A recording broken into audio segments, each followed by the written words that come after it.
안녕하세요. 송은섭입니다. 기도와 응원해 주신 분께 감사합니다. 본 영상 설교는 새가족교회 주일 설교 메시지입니다. 교회 성도님들과 신앙생활의 새가족을 위한 쉬운 메시지를 전합니다. 오늘 주일 메시지 하나님의 말씀은 요한복음 4장 1절에서 42절까지이며 설교 제목은 목마름, 채워짐, 흘러감입니다. 오늘 설교에 대한 궁금함, 기대감을 가지고 메시지로 함께 들어가 보겠습니다. 성경을 같이 읽어볼까요?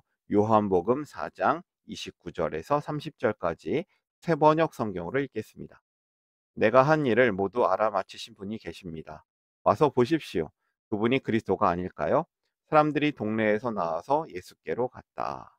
오늘 설교를 위해서 세 가지 질문을 준비했습니다. 오늘은 평소랑은 조금 다르게 설교를 할 것인데요.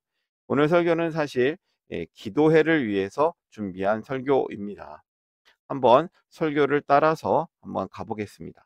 첫 번째 질문이에요. 예수님이 어떤 분이신가? 두 번째 질문, 참된 예배란 무엇인가? 복음을 들은 사람들에게 어떤 변화가 있는가? 우리 인생에는 어떤 만남은 피하고 싶고 어떤 사람은 외면하고 싶을 때가 있습니다. 사마리아 여인은 그런 사람이었습니다. 사람들의 시선을 피하고 싶고 가장 더운 낮 12시에 우물을 찾아 나왔습니다. 혼자서 물을 길러온 여인이었습니다. 그런 그녀를 예수님께서는 고의적으로 일부러 찾아오셨습니다. 피하는 인생을 예수님은 의도적으로 만나 주셨고 그 만남은 이 그녀의 삶 전체를 바꾸어 놓았습니다. 오늘 우리는 이 본문을 통해서 이 세 가지 질문을 살펴보면서 어떤 이야기가 있는지를 좀 더 알아보도록 하겠습니다. 요한복음 4장은 예수님이 어디로 가시는 이야기로 시작합니다. 남쪽에 있다가 북쪽으로 가시는 이야기인데요. 의도적인 행선지가 있어요. 예수께서는 유대를 떠나 다시 갈릴리로 가셨다. 그렇게 하려면 사마리아를 거쳐서 가실 수밖에 없었다. 무슨 뜻이냐면 가는 것이 필요하였다. 가셔야만 했다. 필연성을 강조하는 문장이에요. 예수님은 유대에서 갈릴리로 가는 길에 굳이 사마리아를 통과하십니다. 당연히 사마리아를 통과하는 것 같은데요. 그런데 유대인과 사마리아는 적대적인 관계에 있었습니다. 사실 최단거리 길이 사마리아를 거쳐가는 것이 맞습니다. 유대인들은 사마리아인들이 혼혈적이었기 때문에 차별하였습니다. 사실 역사적인 문제가 있고요. 민족적인 문제가 있고 종교적인 문제가 있어서 갈등 관계에 있는 두 민족이었죠.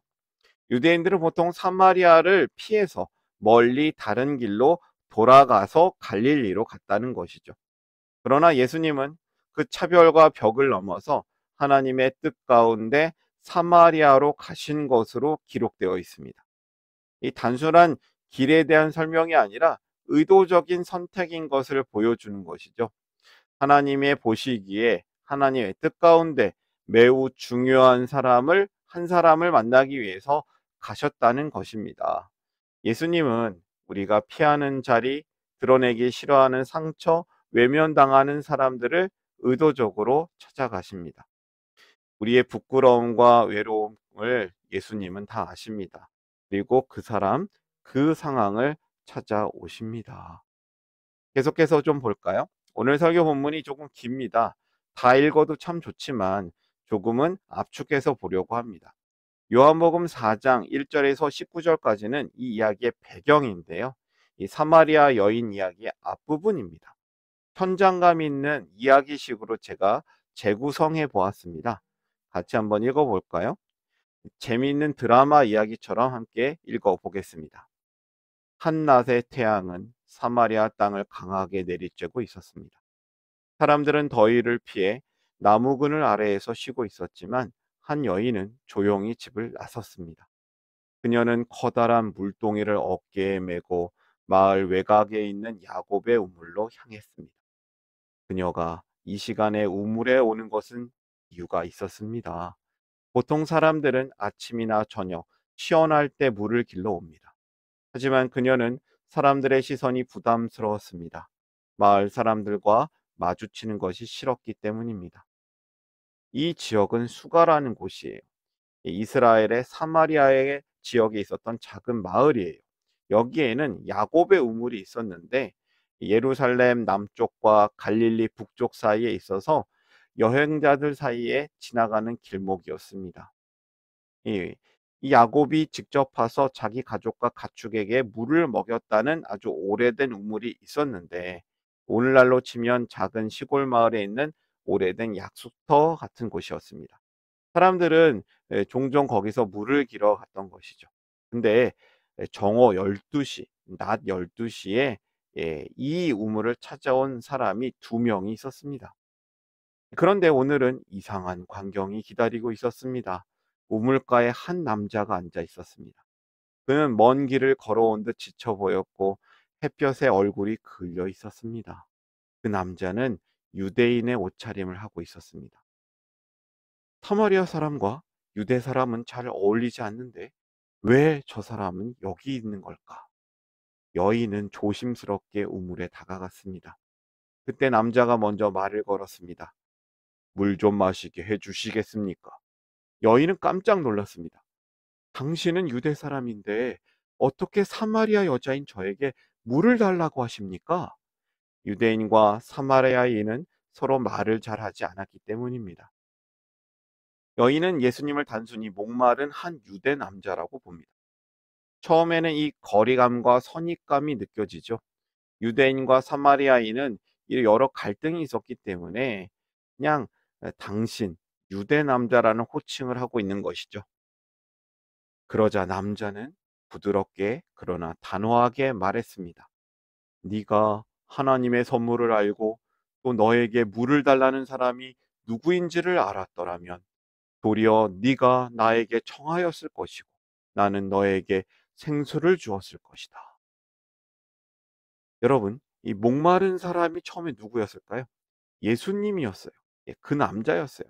그런데 이 목마름이 역전된 것 같아요. 역전된 목마름 같습니다. 내가 이 물을 마시는 사람은 다시 목마를 것이지만 내가 주는 물을 마시는 사람은 영원히 목마르지 않을 것이다. 내가 주는 물은 그의 속에서 영생에 이르게 하는 샘물이 될 것이다. 그 순간 여인의 마음속에 알 수 없는 갈망이 일었습니다. 선생님, 그 물을 저에게 주셔서 다시는 목마르지 않게 해주세요. 예수님은 사마리아 여인에게 물을 달라고 말씀하셨는데 점점 물을 원하는 것은 이 여자가 됩니다. 그리고 좀 더 깊은 주제로 들어가서 영원히 목마르지 않는 물, 영생의 물, 그 물에 대해서 말씀을 하고 있는 것이죠. 사실 사마리아 여인은 처음에는 이 말이 무슨 뜻인지를 정확하게 알 수 없었습니다. 그러자 남자는 그녀의 숨겨진 이야기를 꺼내셨습니다. 가서 네 남편을 불러오라.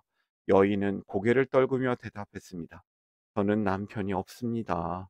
남자는 조용히 그러나 진실되게 말씀하셨습니다. 네가 남편이 없다고 한 말이 옳다. 너에게 5명의 남편이 있었고 지금 함께 사는 사람은 네 남편이 아니다. 여인은 놀랐습니다. 그는 자신에 대해 아무것도 모를 텐데 어떻게 모든 것을 알고 있을까? 예수님은 이 여인과 대화를 나누던 중 오히려 여인의 목마름, 즉 문제를 드러내시고 있습니다. 이 상황은 역정된 목마름입니다. 이때 예수님이 그녀의 과거와 감추고 싶은 내용까지 정확하게 말씀을 하시자 그녀는 점점 예수님이 단순한 유대 남자가 아니라는 사실을 깨닫게 됩니다. 요한복음 4장 앞부분을 한 줄 요약을 하자면 목마르신 예수님이 인생이 목마른 여인을 의도적으로 만나서 그 여인의 목마른 궁금한 질문에 답을 하시는 이야기라고 할 수 있는 것이죠. 예수님은 여인에게 자신이 누구인지를 가르쳐 주십니다. 그런데 아직 그녀는 잘 모릅니다. 그때만 그럴까요? 지금도 알려줘도 모르는 사람이 많습니다. 예수님은 우리의 영혼의 목마름을 채워주시는 생수의 근원이신 분이시죠. 요한복음 이야기로 계속 이어집니다. 단순히 유대 남자가 아니라는 사실을 깨닫게 된 그녀는 주제를 바꾸고 싶었던 것인지 진짜 궁금해서 그런지 질문을 합니다. 선생님, 내가 보니 선생님은 예언자이십니다. 우리 조상은 이 산에서 예배를 드렸는데 선생님네 사람들은 예배 드려야 할 곳이 예루살렘에 있다고 합니다. 예수님께서 말씀하셨다. 여자여, 내 말을 믿어라. 너희가 아버지께 이 산에서 예배를 드려야 한다거나 예루살렘에서 예배를 드려야 한다거나 하지 않을 때가 올 것이다. 이 여인의 질문은 예배 질문이에요. 이 예배는 어느 곳에서 드려야 되는 거에 맞습니까? 라는 예배 질문을 한 것이죠. 평소 궁금했던 질문이라고 보여집니다. 이 사마리아 여인의 이 질문에 예수님은 놀라운 말씀을 하신 것입니다. 진정한 예배는 여기도 아니다, 저기도 아니다. 장소를 떠나서 예배할 때가 온다. 예수님은 예배의 본질을 가르쳐 주시고자 합니다. 유대인의 성전 예루살렘도 아니고 사마리아인들의 예배 장소인 그리심산도 더 이상 아닙니다. 예수님을 통해 드리는 예배가 진정한 예배입니다. 어떤 예배가 진정한 예배겠습니까? 요한복음 4장 23절에서 24절. 참되게 예배 드리는 사람들이 영과 진리로 아버지께 예배 드릴 때가 온다. 지금이 바로 그때이다. 아버지께서는 이렇게 예배 드리는 사람들을 찾으신다. 하나님은 영이시다. 그러므로 하나님께 예배를 드리는 사람은 영과 진리로 예배를 드려야 한다. 영으로 드리는 예배, 성령을 의지해서 드리는 예배죠. 진리로 드리는 예배, 하나님의 말씀과 진리이신 예수님을 통해서 드리는 예배인 것입니다. 예배는 건물보다 중요한 것이 있습니다. 그것은 예수님과 함께하는 은혜의 자리입니다. 진짜 예배는 하나님을 아는 지식과 그 사랑 안에서 성령님 안에서 드려야 하겠습니다. 예배의 자리에 나오는 것도 중요하지만 이 예배자다운 마음으로 서는 것이 더욱 중요합니다. 구약 성경에도 예배에 관한 그 질문과 답이 있는 본문이 있는데요. 이 진정한 예배는 예수님을 통해 드리는 예배라고 할 수 있습니다. 오로지 공의를 실천하며 인자를 사랑하며 겸손히 내 하나님과 함께 행하는 것이라고 하고 있는 것이죠. 예배 전통으로는 좋은 장소, 예배 전통, 또 프로그램, 내용을 삶은 좋은 그릇들이 있습니다. 예배 형식이 무척 중요한 것이죠. 또 그 형식이 근데 불변의 본질은 아닌 것입니다. 본질은 영과 진리의 예배입니다. 하나님과 함께하는 예배인 것이죠. 언제나 어디서나 무엇을 통해 예수님을 통해 드리는 예배가 참된 예배입니다. 하나님은 우리를 언제 어디서든지 예배의 자리로 불러주십니다. 특정 시간, 특정 장소를 넘어서 언제 어디서나 예수님과 함께하는 예배자가 되기를 원합니다. 이야기는 계속 흘러갑니다. 요한복음 또 4장 25절에서 27절 말씀. 여인이 조심스럽게 말합니다. 메시아라고 하는 그리스도가 오시면 모든 것을 우리에게 알려주신다고 했습니다. 이 앞에 있는 예수님은 이렇게 말합니다. 너에게 말하고 있는 내가 그다. 이때 제자들이 돌아오는 것이죠. 내가 지금 말하고 있는 그 사람이 바로 나다. 이렇게 얘기했습니다. 그 여자가 어떤 변화가 있었을까요? 요한복음 4장 28절, 29절. 그 여자는 물동이를 버려두고, 목마름이 제일 중요했던 사람인데요. 물동이를 버려두고 동네에 들어가서 사람들에게 말하였다. 내가 한 일을 모두 알아맞히신 분이 계십니다. 와서 보십시오. 그분이 그리스도가 아닐까요? 동네 사람들아, 제가 메시아, 그리스도 같은 분을 만났습니다. 이렇게 얘기했습니다. 사마리아 여인은 예수님에 대해서 생각이 변하였고 호칭이 달라졌고 그녀의 행동이 완전히 변했습니다. 앞에 4절에 보면 당신, 유대 남자라고 표현하는 게 11절에서는 선생님이 되었고요. 19절에는 예언자, 25절에 가서는 혹시 그리스도? 29절에 가서는 그리스도라고 외치고 있는 것입니다. 사마리아 여인의 변화된 모습을 생각해 보면 이렇습니다. 처음에는 무언가 찾는 이였습니다. 물을 찾는 이, 또 그리스도를 찾는 이였습니다. 그리고 참된 예배에 대한 생각이 있어서 예배자가 되었습니다. 그리고 나서는 이 동네 사람들에게 예수님을 전하는 전달자가 되었습니다. 사람들을 피하던 여자, 이제는 복음을 전하기 위해서 사람들에게 다가가는 사람이 되었습니다. 사마리아 여인은 예수님에 대해서 인식이 변화되었고 호칭이 바뀌었고, 그리고 이제는 삶이 변하여서 예수님을 전하는 사람이 되었습니다. 우연히 만난 예수님을 이제는 메시아, 구원자로 전하게 되었던 것이죠. 사마리아 여인은 예배의 본질을 알게 되었고, 무엇보다 예수님이 누구신지를 알았습니다. 그리고 그 사실을 깨닫자 가만히 있을 수가 없었고, 심지어 물동이를 버려두고 갈 정도로 이 소식에 전하는 게 매우 중요해졌습니다. 예수님을 만난 이 여인은 동네 사람들에게 복음의 전달자가 되고 있습니다. 이 작고 약한 사마리아 마을에 하나님 나라 복음이 임한 것입니다. 39절에서 42절까지 많은 사마리아 사람들이 예수님을 믿게 되었다고 적혀져 있습니다. 사마리아 여인은 수가성 우물가에서 살아계신 하나님, 즉 예수님을 만나는 진정한 예배를 경험합니다. 그 여인은 살아계신 예수님, 메시아를 만났고 그 예수님을 사람들에게 전합니다. 그녀 덕분에 그 동네 많은 사마리아 사람들이 예수님을 믿게 되었습니다. 사마리아 여인이 찾는 이에서 예배자로, 예배자에서 전달자, 전도자가 되었는데요. 복음은 이렇게 예수님을 온전히 만난 사람을 통해 전파되는 놀라운 일입니다.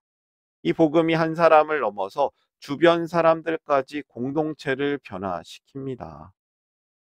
요한복음은 정말 놀라운 이야기인데요. 이 요한복음 4장 31절에서 38절을 제가 중간에 일부러 빼놨다가 이제 마지막에 이르러서 이 얘기를 언급하려고 합니다. 사마리아 여인 이야기, 수가 마을의 복음 전도 이야기 가운데 얼핏 보면 뭔가 중간에 넣어진 이야기가 있어 보입니다. 이 말씀은 예수님과 제자들의 이야기입니다. 근데 사실 이 내용이 중요한 이야기예요. 예수님은 제자들에게 이 사건을 통해서 복음 전도의 현장을 통해서 가르치고 계십니다. 이 사건은 사마리아 여인에게도 중요하고 수가 마을 사람들에게도 아주 중요하고, 무엇보다 앞으로 복음을 전할 제자들에게 매우 중요한 사건입니다. 예수님은 제자들에게 복음 전파의 열매를 보여주면서 가르치고 계십니다. 이 복음은 누구에게 어떻게 전파되는 것입니까? 예수님은 사마리아 여인 이야기를 통해서 말씀하고 계신 거예요. 제자들과 이 여인의 역설적인 대조가 있습니다. 눈을 들어 밭을 보아라. 눈을 들어 봐라. 사마리아 성에 가서 음식을 사왔지만 추수할 밭을 보지 못한 제자들입니다. 그러나 물을 길러 갔다가 참된 생수이신 예수님 만나고 물동이를 버려두고 사람들을 데려옵니다. 얼마나 대조적인가요? 이 이야기는 유대인만이 아니라 사마리아와 이방인에게까지도 하나님 나라 복음이 전파됨을 보여줍니다. 또한 이 이야기는 개인의 변화가 공동체의 믿음으로 확장되는 현장을 보여줍니다. 제자들은 아직 복음의 진정한 참뜻, 영적 추수의 시급함, 그리고 사역자로서의 사명을 잘 모르고 있었습니다. 예수님은 이 바로 눈앞의 현장을 통해서 가르침을 주신 것입니다. 이것은 사마리아 여인의 전도로 동네 사람들을 예수께로 이끄는 그런 모습을 통해서 제자들에게 주어진 사명이 교차하는 장면입니다. 앞으로 이 복음이 어떻게 확산되는지를 보여주는 이야기인 것이죠. 그래서 오늘의 이야기를 마무리하려고 합니다. 오늘 사마리아 여인의 목마름의 이야기로 시작했습니다. 그녀는 물을 원했습니다. 육체적인 목마름이 있었습니다. 그리고 질문의 목마름이 있었습니다. 또한 남편이 5이나 있었던 인생의 목마름이 있었습니다. 그녀는 예수님을 만나고 그 목마름의 모든 문제가 해결되었습니다. 그녀의 마을 사람에게까지도 그 목마름이 있었는데요. 그녀는 마을 사람들에게 예수님을 만났다고 전합니다. 전해진 복음으로 그 마을의 목마름, 갈증들이 예수님으로 채워지며 결국 예수님을 믿고 따르는 사마리아 마을이 되었습니다. 제자들은 이러한 사마리아 여인과 수가 마을 사람들의 변화를 직접 보면서 예수님의 가르침을 받았습니다. 말씀을 마무리하겠습니다. 오늘 이야기에는 목마름, 채워짐, 그리고 흘러감의 열매들이 있습니다. 하나님께서는 목마른 인생들을 찾으시며 온전한 채워주심이 있습니다. 그리고 그 사람을 통해서 복음이 전해지도록 하십니다. 이제 이러한 은혜가 우리에게도 있음을 고백해 봅니다. 억지로 되지는 않습니다. 하려고 애쓴다고 되는 것이 아닙니다. 복음으로 채워진 사람이 복음을 전파할 수만 있습니다. 은혜의 통로가 될 수 있습니다. 영원한 생수이신 예수님으로 채움을 받은 우리가 이 여인처럼 증인이 되고 제자들처럼 눈을 들어 하나님의 일하심에 동참하기를 소망합니다. 오늘의 말씀 마음에 품고 함께 기도하기를 원합니다. 당신의 선한 일을 위하여 우리를 작품되게 하시고 새로운 가족 되게 하시고 새로운 삶을 살게 하시네. 오늘의 마무리 기도는 주기도문으로 고백하기를 원하는데요. 하나님 나라 복음의 예배자와 전달자로 드리는 주기도문으로 마무리하도록 하겠습니다. 깨어진 세상 속 수많은 목마름의 사람들을 사랑하시는 하나님, 목마른 영혼마다 주님을 만나 복음의 기쁨을 누릴 수 있기를 소망합니다. 주의 자녀된 우리가 채워짐의 은혜 가운데 영과 진리로 예배하게 하소서. 매일의 삶에서 우리가 영원한 생수이신 예수님을 따르기를 원합니다. 우리를 죄로 인한 세속적인 갈증과 헛된 목마름에서 건져 주소서. 모든 이가 돌아오길 원하시는 주의 뜻이 우리를 통해 이루어지기를 원합니다. 그들에게 헛된 세상이 아닌 주님만으로 채워지는 진리를 전하게 하소서. 그들도 깨어진 세상 속에 용서와 평화를 가져오는 진리를 알게 하소서. 잃어버린 한 사람을 찾으시는 하나님께서 온 세상의 주인이십니다. 아멘. 하나님 나라 여기 있네. 하나님 나라 밖에 사네. 예수님 노래합니다. 예수님 찬양합니다.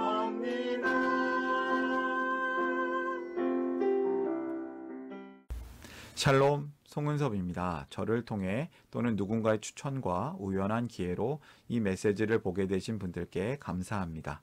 모든 성도님들은 하나님 나라의 새가족이십니다. 교회를 처음 나오신 분들만 새가족이 아니라 우리 모두가 새가족입니다. 왜냐하면 우리가 하나님 나라에서 새로운 관계가 된 새로운 가족 공동체이기 때문입니다. 본 설교는 새가족교회 공동체 새가족과 후원자를 위한 메시지이며 기독교를 잠시 떠났거나 새롭게 시작하시는 분들을 위한 쉬운 메시지이기도 합니다. 혹시 새가족교회의 가족, 새가족 또는 후원자가 되기를 원하시는 분들은 이메일로 카카오톡 아이디로 연락을 주시면 감사하겠습니다. 오늘의 메시지 하나님의 은혜가 넘치시기를 바랍니다. 사랑합니다. 축복합니다.